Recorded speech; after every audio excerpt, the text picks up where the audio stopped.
C'est l'heure de la pause. La pause parenthèse. Bonjour tout le monde, bienvenue pour cette nouvelle vidéo. Aujourd'hui, on va vous parler grossesse. On va vous parler un petit peu de tous ces petits changements, toutes ces modifications.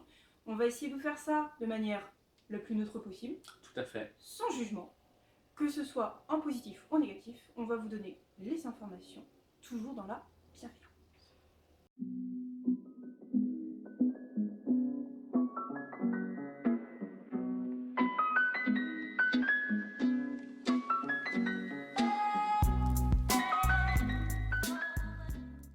Pour commencer, on va parler de ce qui se passe dans votre corps. Et surtout, première chose, les hormones. Le BHCG. C'est l'hormone qui va permettre de déterminer si vous êtes enceinte ou non.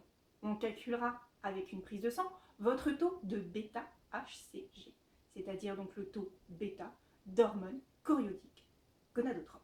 Cette hormone, le BHCG, va tripler lors du premier trimestre. Oui, tripler. Donc à la fixation de l'embryon dans l'utérus. Et elle va permettre la fabrication d'une autre hormone, la progestérone. Heureusement, cette hormone va baisser progressivement à la fin du premier trimestre. Les premiers symptômes vont être les nausées, les seins qui gonflent, la fatigue et l'hypersensibilité émotionnelle. Principalement au cours du premier trimestre. En général, ça s'arrête, mais selon les grossesses, ça peut aller jusqu'à la fin de la grossesse. Jusqu'à l'accouchement. Jusqu'à l'accouchement. On a parlé aussi de progestérone. Parle-nous un petit peu plus de ça, Fanny. Alors la progestérone, c'est vraiment ce qui va permettre à l'embryon, futur fœtus, de venir s'installer dans l'utérus. Il va vraiment se faire un nid grâce à cette progestérone. On appelle cette étape tout simplement la nidation. Voilà. Et donc, cette progestérone permet vraiment le maintien de bébé dans l'utérus. On va avoir à cause de ça donc un relâchement de tout ce qui est muscle lisse. Et ils vont remonter pour que l'utérus ait de la place pour se développer et que bébé puisse grandir. Malheureusement, ça engendre aussi des effets secondaires. On va avoir malheureusement des chutes de tension parce que ce relâchement des muscles lisses va faire qu'on va avoir un relâchement, une baisse de la fréquence cardiaque. Et puis aussi, on va avoir troubles du transit, malheureusement, qui vont aussi être associés. Ça veut dire constipation, diarrhée, ballonnement, gonflement, etc. Que des jolies réjouissances. Ouais, on va pas se mentir. Troisième hormone très importante, l'œstrogène. L'œstrogène va entraîner une augmentation de la taille de l'utérus. Par exemple, à 7 semaines d'aménorrhée. Une semaine d'aménorrhée, c'est une semaine à partir de l'arrêt des règles. Du coup, 7e semaine d'aménorrhée, votre utérus fera à peu près la taille d'une mandarine. À la 14e semaine d'aménorrhée, il fera la taille d'un gros pamplemousse. Salade de fruits, joli, joli, joli. On va avoir aussi une augmentation du débit sanguin et l'œstrogène va être multiplié par 1000, rendez-vous compte, par 1000 au cours de la grossesse. Le problème, c'est que l'œstrogène ne fait pas qu'augmenter la taille de l'utérus. Il va aussi causer de l'hypersensibilité au niveau de votre odorat. Il va aussi créer les fameuses envies alimentaires, qui ne sont donc pas un mythe. Vous n'aurez pas forcément envie de fraises.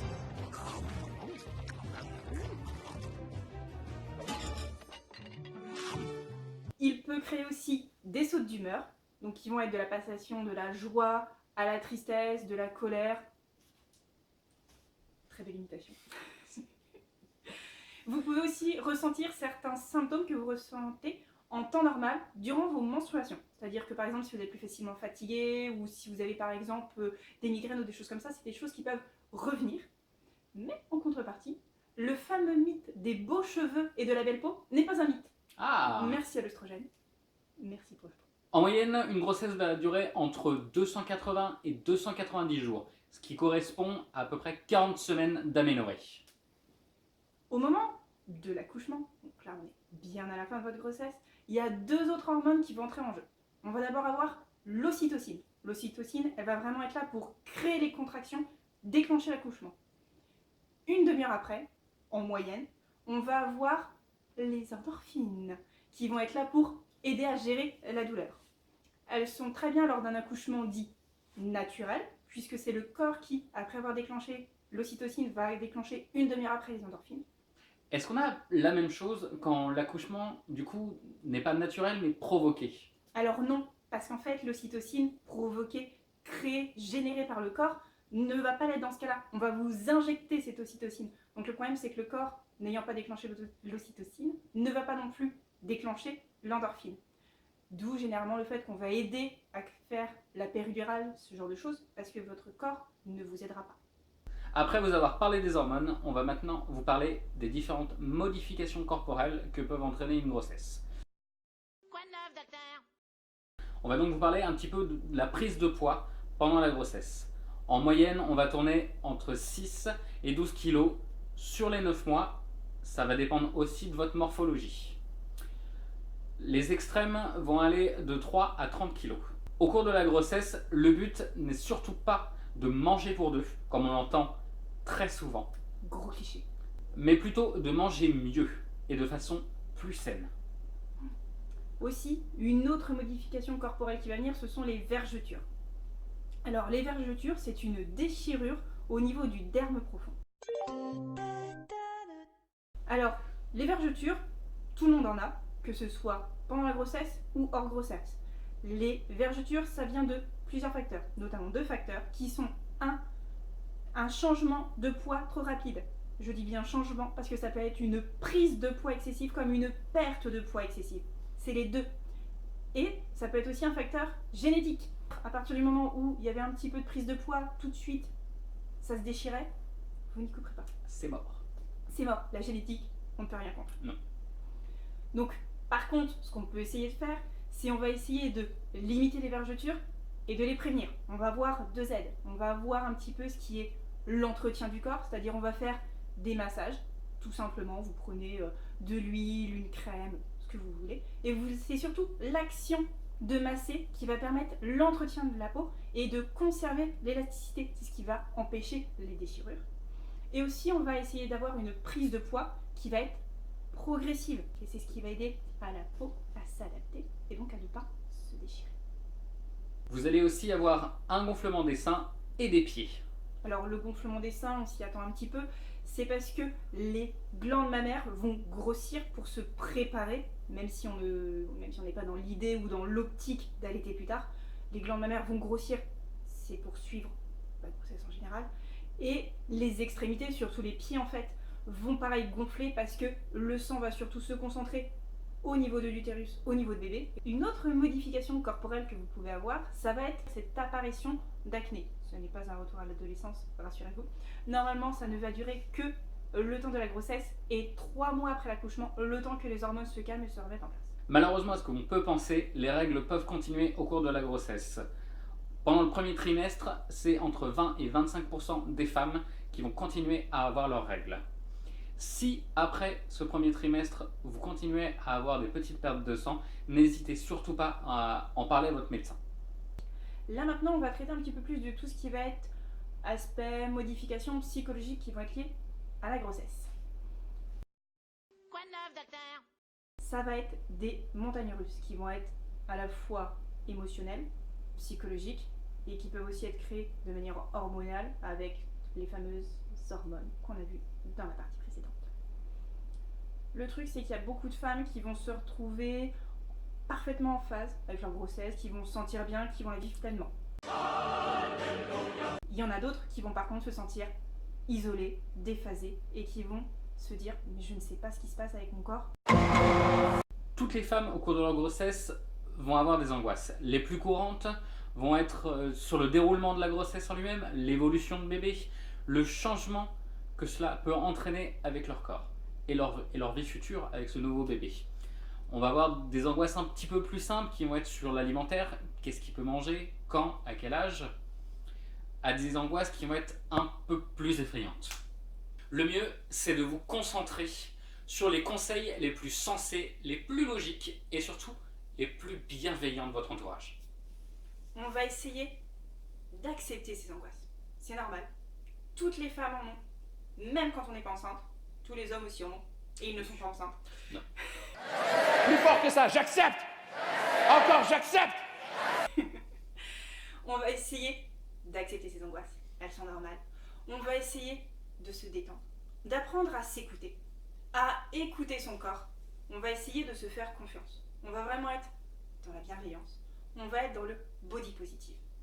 On va prendre que les conseils qui vont être le plus logique et le plus raisonnable possible. Par exemple, oui, c'est évident, on va pas se jeter sur les sushis. Vous pouvez aussi profiter quand bébé ne bouge plus. Ne vous inquiétez pas, il fait une petite sieste, profitez-en, faites-en une aussi. Profitez. On va maintenant vous donner quelques petits témoignages qu'on a pu recevoir de notre entourage proche, qui va d'une famille avec un enfant unique à une famille nombreuse. Quoi de neuf, docteur? Un des premiers conseils qu'on a eu, c'est surtout de profiter, de bouger. On va pas non plus rester complètement assise, complètement couchée. Ce n'est pas une maladie, sauf bien sûr grossesse à risque et avis médical, mais sinon en profiter, bouger. D'ailleurs, on nous a beaucoup conseillé aussi d'aller à la piscine. Il paraît que ça fait énormément de bien pour toutes les articulations et que c'est un sport qui permet de soulager. On entend beaucoup ce cliché-là, une femme elle est épanouie quand elle est enceinte. Dans une grossesse, il y a des hauts, il y a des bas, ça arrive, c'est normal, c'est comme tout le reste de votre vie. Et puis surtout ce mythe de l'instinct maternel dont on parle qu'apparemment il arrive et magie, il est là à la naissance. Pas du tout. En fait, l'instinct maternel, ça n'existe pas. On va avoir, grâce à un shoot d'hormones au moment de la naissance, un lien d'attachement qui peut se créer avec l'enfant. Pour certaines mères, le lien va se faire directement, pour d'autres, ça va venir au fur et à mesure. L'instinct maternel, lui, n'existe pas. Être parent et s'occuper d'un bébé, s'occuper d'un enfant, ça s'apprend. Alors surtout, on n'hésite pas, on demande des conseils si on ne sait pas faire. Il n'y a pas de questions bêtes, il n'y a pas de demande bête. S'occuper d'un enfant, ça demande beaucoup d'énergie, ça demande beaucoup de conseils, et il ne faut pas hésiter à demander. Surtout, comme on vous l'a déjà dit, le plus important c'est de vous faire confiance. Écoutez votre corps et surtout, reposez-vous. Profitez-en. Il va falloir prendre un petit peu d'avance. On a tous cette image de l'Instagrammeuse qui va être jeune, belle, parfaite, épanouie, qui va passer toute sa grossesse du coup en robe près du corps et en talons aiguilles. C'est pas la réalité. On nous parle aussi que être enceinte est une finalité, un but. Il faut devenir parent. On est dans une chronologie de la vie. À tel âge on fait ci, tel âge on fait ça, on tombe enceinte, on a des enfants. Donc n'oubliez pas, surtout, si vous voulez devenir parent, c'est votre choix, pas celui de la société.